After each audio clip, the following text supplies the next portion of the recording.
દર્શક મિત્રો, આપ જોઈ રહ્યા છો વર્ધમાન 24 ન્યૂઝ. વર્ધમાન 24 ન્યૂઝને સબસ્ક્રાઇબ કરો, લાઇક અને શેર કરો. ભાવનગર ખાતે નિર્મલનગર માધવ રત્ન પાસે સરદાર યુવા સંગઠન દ્વારા પુતળા દહન કાર્યક્રમ યોજાયો. સરદાર યુવા સંગઠન દ્વારા કાજલ હિન્દુસ્તાની દ્વારા મોરબી પાટીદાર સમાજની દીકરી વિશે ખોટી વાતોનો બફાટ કરેલ તેના વિરોધમાં કાજલના પુતળા દહનનો કાર્યક્રમ માધવ રત્ન સામે નિર્મલનગર ખાતે યોજાયો.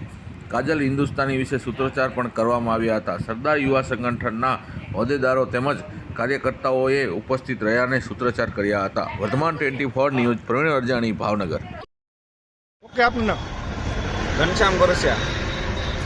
આજે સરદાર યુવા સંગઠન દ્વારા જે કાજલ કે જે એની હિન્દુસ્તાની લખે પણ ખરેખરમાં હિન્દુસ્તાની છે નહીં, જે હિન્દુસ્તાની હોય કોઈ પણ સમાજ માટે બહેનો દીકરીઓ માટે આવો શબ્દ ન વાપરે.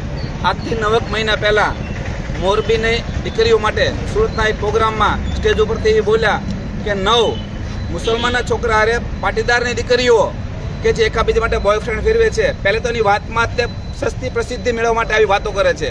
જો આને ખબર હોય કે 7 દીકરીઓ પોતાના પપ્પા પાસેથી પૈસા લઈને મુસલમાન છોકરા લવ જેહાદ માટે કામ કરતી હોય અને બીજા સમાજના દીકરાઓ માટે પૈસા ઘરમાંથી ચોરે છે, તો એના વાલીને બોલાવીને સમજાવવાની કોશિશ કેમ ન કરી?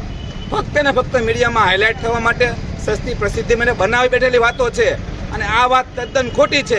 અને કોઈ પણ સમાજની દીકરીઓ માટે કે જેમ કે બહાર કોલેજમાં ભણતી હતી ને ઉંમર બોલે છે 15 થી 16 વર્ષ, એટલે આ વાત કોઈ મેળ આવતો નથી.